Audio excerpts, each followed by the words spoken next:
கர்த்தருடைய பரிசுத்த நாமத்திற்கு ஸ்தோத்திரம் உண்டாவதாக. கர்த்தராகிய இயேசு கிறிஸ்துவின் நாமத்தில் உங்களுக்கு கிருபையும் சமாதானமும் உண்டாவதாக.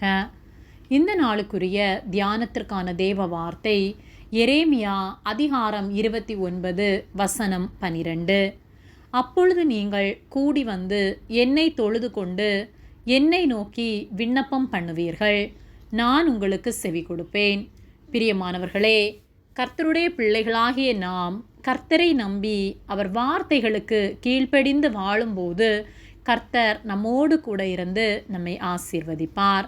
எரேமியா 29 10 முதல் 13 வரை உள்ள வசனங்களில், பாபிலோனிலே 70 வருஷம் நிறைவேறின பின்பு நான் உங்களை சந்தித்து உங்களை இவ்விடத்துக்கு திரும்பி வர பண்ணும்படிக்கு உங்கள் மேல் என் நல் வார்த்தையை நிறைவேற பண்ணுவேன் என்று கர்த்தர் சொல்லுகிறார். நீங்கள் எதிர்பார்த்திருக்கும் முடிவை உங்களுக்கு கொடுக்கும்படிக்கு நான் உங்கள் பேரில் நினைத்திருக்கிற நினைவுகளை அறிவேன் என்று கர்த்தர் சொல்லுகிறார். அவைகள் தீமைக்கல்ல, சமாதானத்துக்கேதுவான நினைவுகளே. அப்பொழுது நீங்கள் கூடி வந்து என்னை தொழுது கொண்டு என்னை நோக்கி விண்ணப்பம் பண்ணுவீர்கள், நான் உங்களுக்கு செவி கொடுப்பேன்.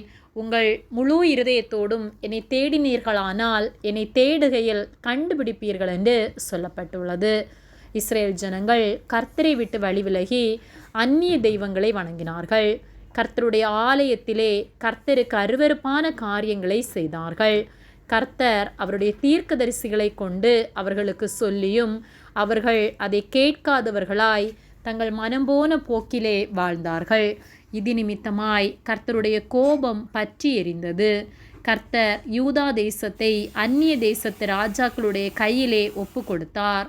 பாபிலோன் ராஜா அவர்களை வந்து சிறைப்படுத்தி அநேகரை கொன்று மீதியானவர்களை பாபிலோனுக்கு அடிமையாக கொண்டு போனான். அப்பொழுது அவர்கள் கர்த்தரை தேடி கர்த்தரை நோக்கி கூப்பிட்டார்கள். கர்த்தர் எரேமியாவுக்கு உரைத்தபடி 70 வருடங்கள் அடிமையாக அவர்கள் பாபிலோனிலே தங்கி 70 வருடங்கள் முடியும் போது நான் உங்களை திரும்ப உங்கள் தேசத்துக்கு அழைத்து போவேன் என்று சொல்லி இந்த வார்த்தைகளை கர்த்தர் சொல்லுகிறார். நம்முடைய வாழ்க்கையிலும் கர்த்தர் நம்மை ஒருபோதும் விட்டு விலகாத தேவனாய் இருக்கிறார்.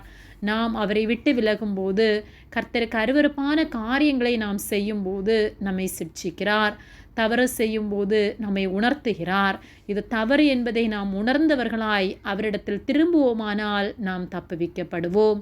நாம் நரகாக்கினை அடைவதை அவர் விரும்பாதது நிமித்தமாய் நம்மை தண்டித்து எப்படியாவது நாம் அவரோடு கூட நெருங்க வேண்டும் என்று சொல்லி நாம் அவரிடம் திரும்ப வேண்டும் என்று கர்த்தர் விரும்புகிறார்.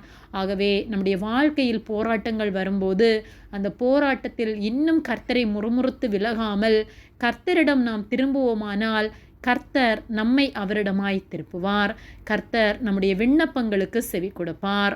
நாம் எதிர்பார்த்திருக்கிற முடிவை கர்த்தர் நமக்கு தருவார். நாம் அவரை முழு இருதயத்தோடும் தேடும்போது அவரை கண்டடைய முடியும். ஆகவே ஒருபோதும் நாம் கர்த்தருடைய கோபத்திற்கு ஆளாகாமல் கர்த்தர் விரும்புகிற பரிசுத்தத்தோடு வாழ்வோம்.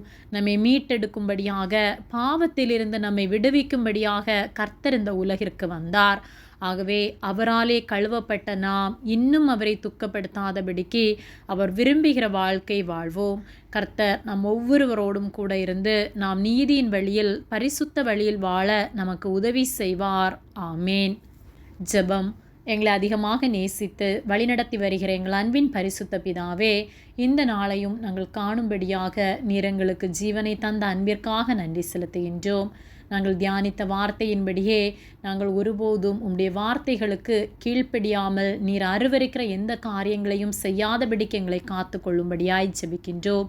உமக்கு உண்மையாய் வாழ உதவி செய்யும்படியாய் ஜெபிக்கின்றோம். இயேசுவின் நாமத்தில் ஜெபிக்கின்றோம் பிதாவே. ஆமேன். கர்த்தர் உங்களை ஆசீர்வதிப்பாராக.